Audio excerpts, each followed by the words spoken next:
What's up, guys? We're back for our weekly UFC roundup. Just a quick conversation with the boys Jackson Grant and David Jackson. We're just going to talk UFC, quickly talk about this past weekend, then we're going to roll into what our investments are for the upcoming UFC Fight Night. Yeah, so we had a really exciting main event between Grasso and Shevchenko, which ended with the inside the distance finish by Grasso, which I was not expect. I was expecting the Grasso victory there, but I was kind of seeing a decision victory there. That was crazy. It was close to inside the distance.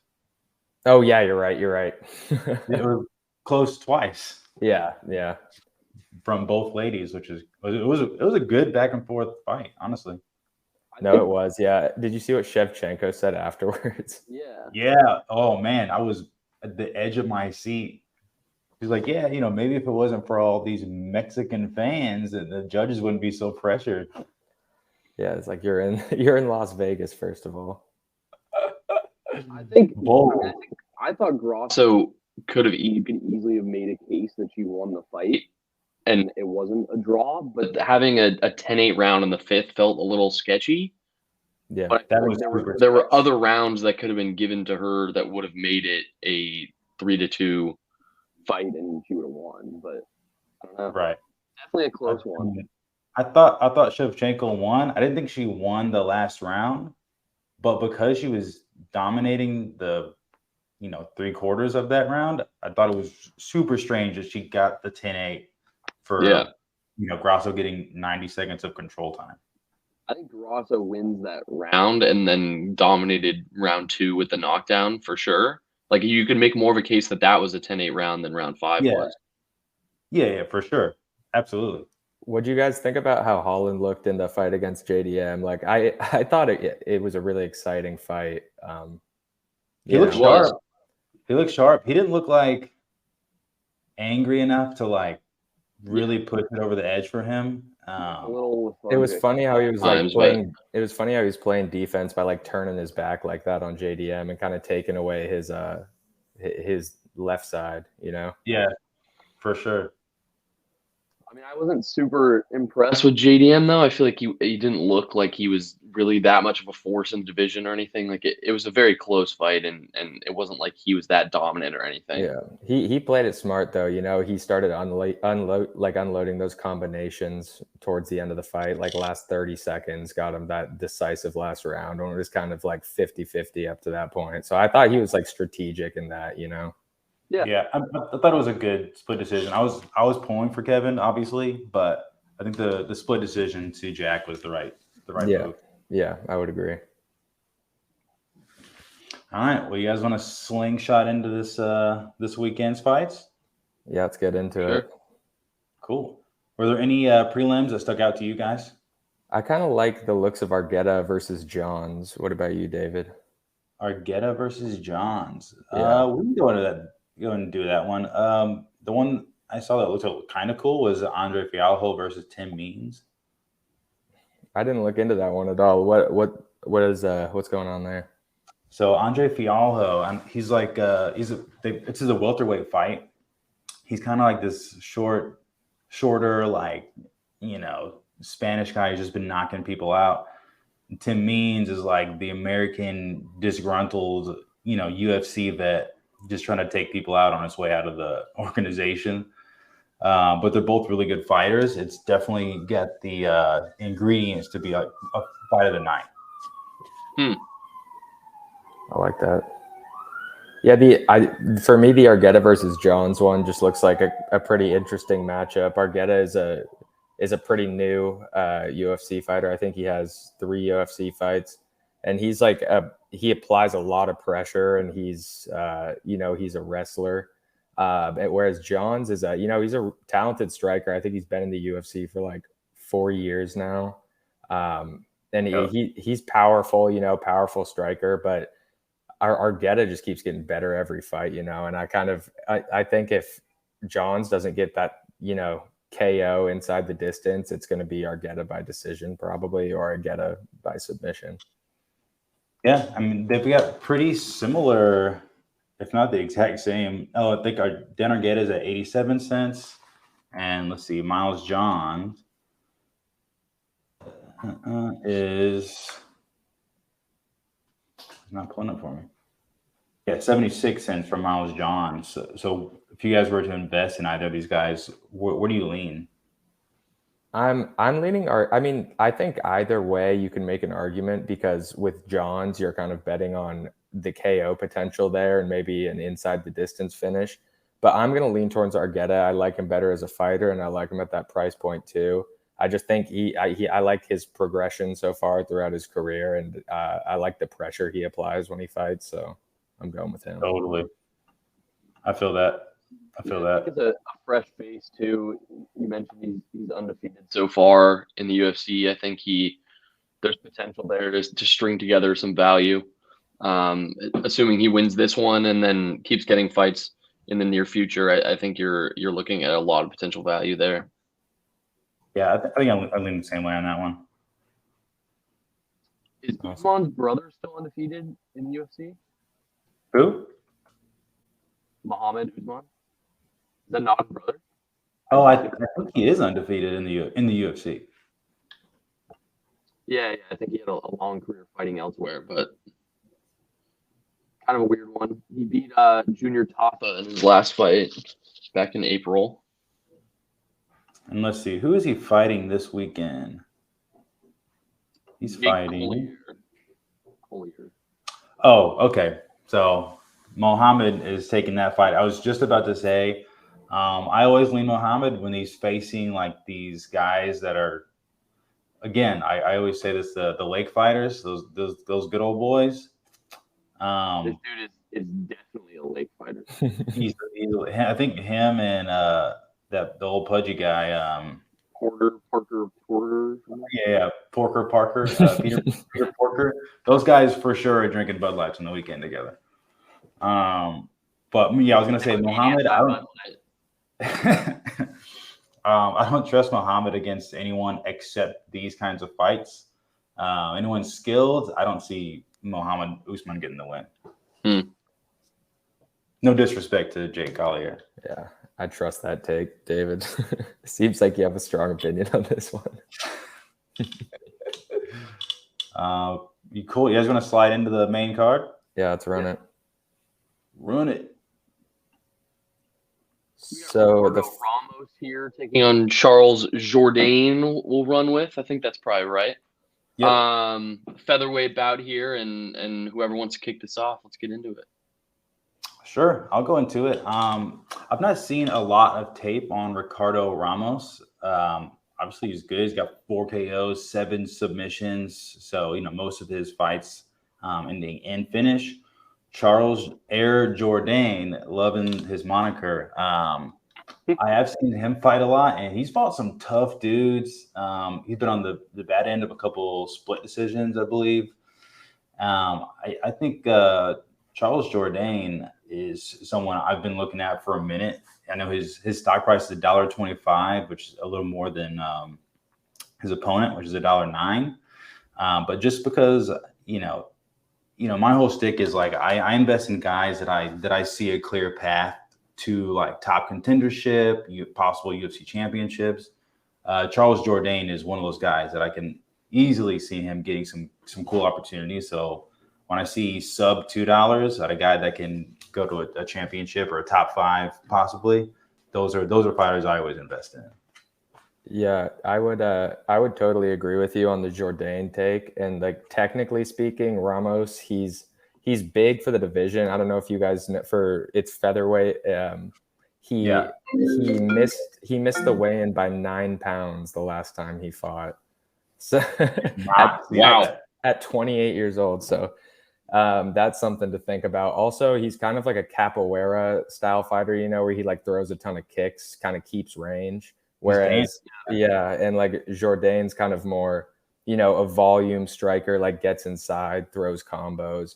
And I think that's kind of like a perfect archetype to take on Ramos in a striking match. Like Ramos kind of just like, from what I've seen, kind of just throws strikes to set up kicks. And I think, Charles Jourdain's going to be able to like get in and out quickly and like volume strike all he wants.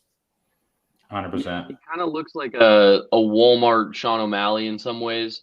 I think Ramos has some value here as well. They're both pretty young, 28 for Ramos and 27, I believe, for Jourdain. The one thing that worries me is Jourdain kind of looks exactly like a guy you would see on a like trash talk gone wrong compilation where the dude with all the neck tats goes in and just gets like flatlined within a minute. I don't think that'll happen here. I think there's potentially more value here. He seems like a guy with a little more personality and stuff, like you said, David. So I think there is more of a path to him getting more exciting opportunities than just Ramos, who seems to blend in with a lot of the other Brazilian capoeira-esque fighters that we have on the roster for the UFC. So I tend to agree with you here. Moving on to the next one, we have a welterweight bout between Brian Battle and AJ Fletcher. Ooh, this is a fun one. I'm excited to get your opinions on this one. Let's just look at Fletcher's stock price real quick. Fletcher is sitting at... Oh, mine's not pulling up. You guys have that by chance? The price of AJ Fletcher, yeah. Let me try. I wonder if he's IPO'd. Oh, he might not. Well, I think we IPO'd the UFC ones today.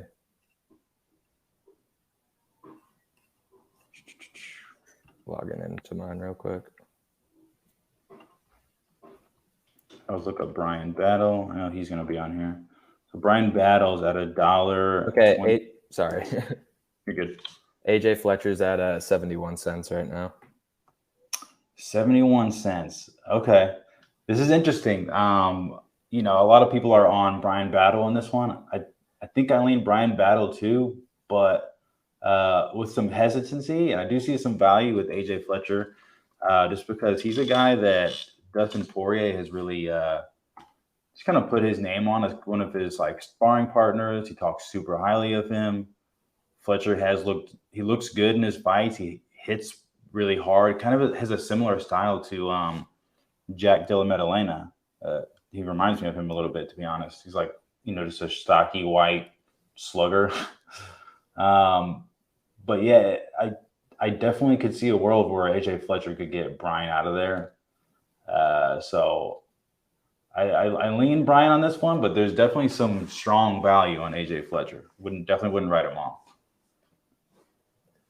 Yeah, I think that value is kind of like that value really makes me want to go AJ, but I honestly feel like this is probably Brian's fight to lose. He's got the 10-inch reach advantage, and you know, is a long and rangy kickboxer, likes to keep his distance.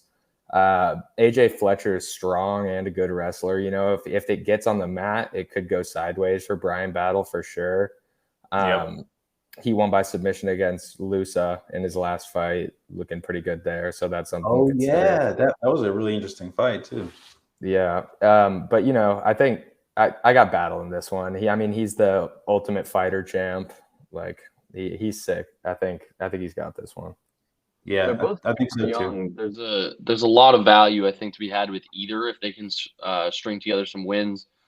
I will lean Battle as well. I think he had kind of one hiccup about a year ago. His only loss in the UFC. Other than that, he's been dominant. 2 KOs, a unanimous decision, a submission as well. So I think we see that loss as more of a fluky one, and we see him string together maybe, I don't know, 4 consecutive wins or so, and we look back at that one loss like we do with a lot of UFC fighters where the beginning of their careers, there's a fluke opponent that just has a bad matchup and things go poorly in there. So I'm going to lean Battle as well. Wise decision. All right, next fight we got Marina Rodriguez versus Michelle Waterson Gomez. This one was I didn't really expect to see this matchup, to be honest. Marina Rodriguez sitting at $2.74. Let's see, Waterson. That's at $1.62. I'm not looking to invest anything on Waterson. I don't see her having more than 1, maybe 2. This might be her last fight in the UFC. sorry, just her name just left me. Marina Rodriguez is really freaking good. They're both stand-up fighters. I think Rodriguez probably has some decent jiu-jitsu, but her kickboxing and Muay Thai is top tier, and I don't think Michelle's karate is gonna really hold a candle to it. Yeah, I don't really understand why they're doing this rematch. It's like I think it's just going to be the same fight as last time. It's going to be Michelle the kicker versus Marina the complete striker and kicker. Like I think you're totally right. I got Marina. I guess it could have been like a personal request on Michelle. Like maybe this is her last fight, and she's like, I want to try to get this one back. Other than that, I have no clue. Yeah, it could be that. I would lean Marina as well. I mean, the only thing that's worrying is her last 2 fights have ended in losses. Obviously, one of them to Amanda Lemos, who's very solid, and then a couple years ago, her last loss before that was to Carla Esparza. So 2 people that have challenged for titles and stuff. She just hasn't won in well over a year, so I think there could be a little rust there and just some complacency. But I also see this fight ending similarly to last one. Maybe we even see a finish this time instead of just a unanimous decision. But I think Marina will be dominant either way. Hondo. Nice. So maybe we move on to Bryce Mitchell and Dan Ige. 50K Dan Ige. What do you think about this one, David? Ooh, man. I think if he spent as much time training as he has looking up conspiracies on the internet, I think he takes this one with his wrestling. Probably an easy decision for Bryce. But I don't know. Dan's moniker is not 50K Ige for nothing. So, I mean, there's definitely a possibility for a knockout. What do you guys think? Can we look up the prices on Prediction Strike for them real quick? Yeah, I got you. Because I feel like that's going to help inform my decision. Bryce. I don't know why mine's not working today. Here, I got it. EJ. Okay, where are you? So 250. Yeah, 251 and 246. Okay, cool. So yeah, I think I'm going Bryce Mitchell on this one in that case, if there's a little bit of value to be had. From what I've seen, Bryce Mitchell's a wrestler who's like, applies a lot of pressure, is pretty good at feigning strikes for takedowns. Like his striking, isn't completely informable. I think Ige's key to victory is just to keep it off the mat and good at having good takedown defense. But I'm going to put my money on it going to the mat. And, if it gets there, I think it's Bryce Mitchell all the way. Yeah, I agree. Yeah. I think we've seen Ige lose to some less skilled fighters than Mitchell. And with Mitchell being the more value play on Prediction Strike, he's even younger. I think his ceiling is way higher. So I would definitely lean Mitchell in this one. We obviously saw a hiccup last fight against Topuria. I think without that, Mitchell could be flying up the rankings in this division. Yeah, he's great. But I think if Mitchell won that fight, we would see Mitchell being ranked right now in the top 5, and he'd be in a wildly different conversation than he's currently in. So I think he wins this one and can string together some fights to end up back in that same realm. Yeah.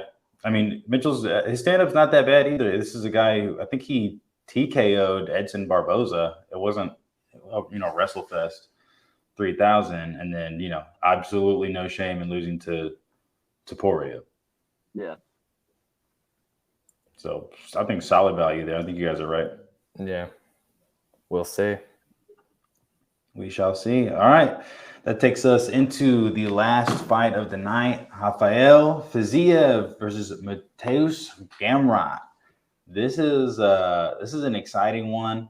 I think let's see, price-wise, we have Gamrot at $2.03. If that's correct, that seems kind of silly to me. Fiziev is at $2.93. What do you guys think of this matchup? I like the looks of it. I mean, I think it's going to be super interesting. You know, you got someone whose takedowns are super good and who's great at wrestling and whatnot, and you got someone who's a very powerful striker on the other end. I personally am leaning towards Fiziev on this one. You know, I just think if he's able to extinguish Gamrot's takedown attacks, like I think he's a world's better at striking, in my opinion. And I like the KO value there too on his end.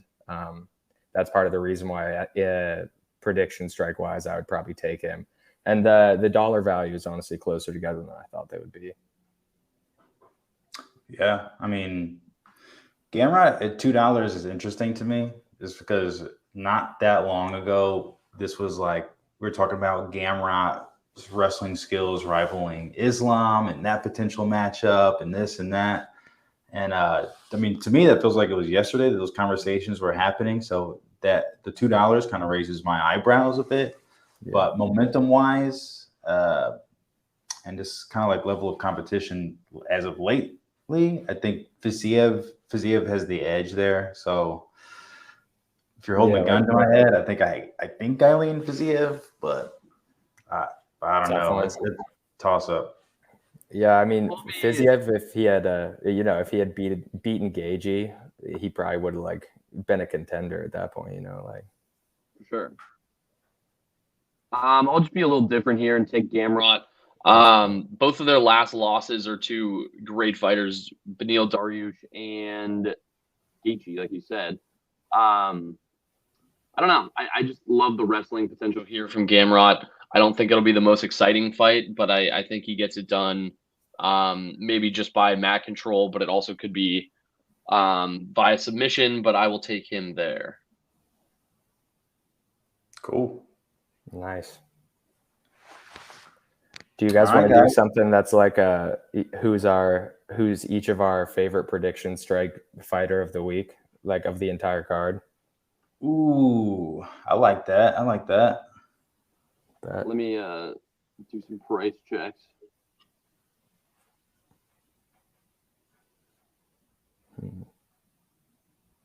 I think I know mine. What if we all have the same one? I mean, then people will go buy him.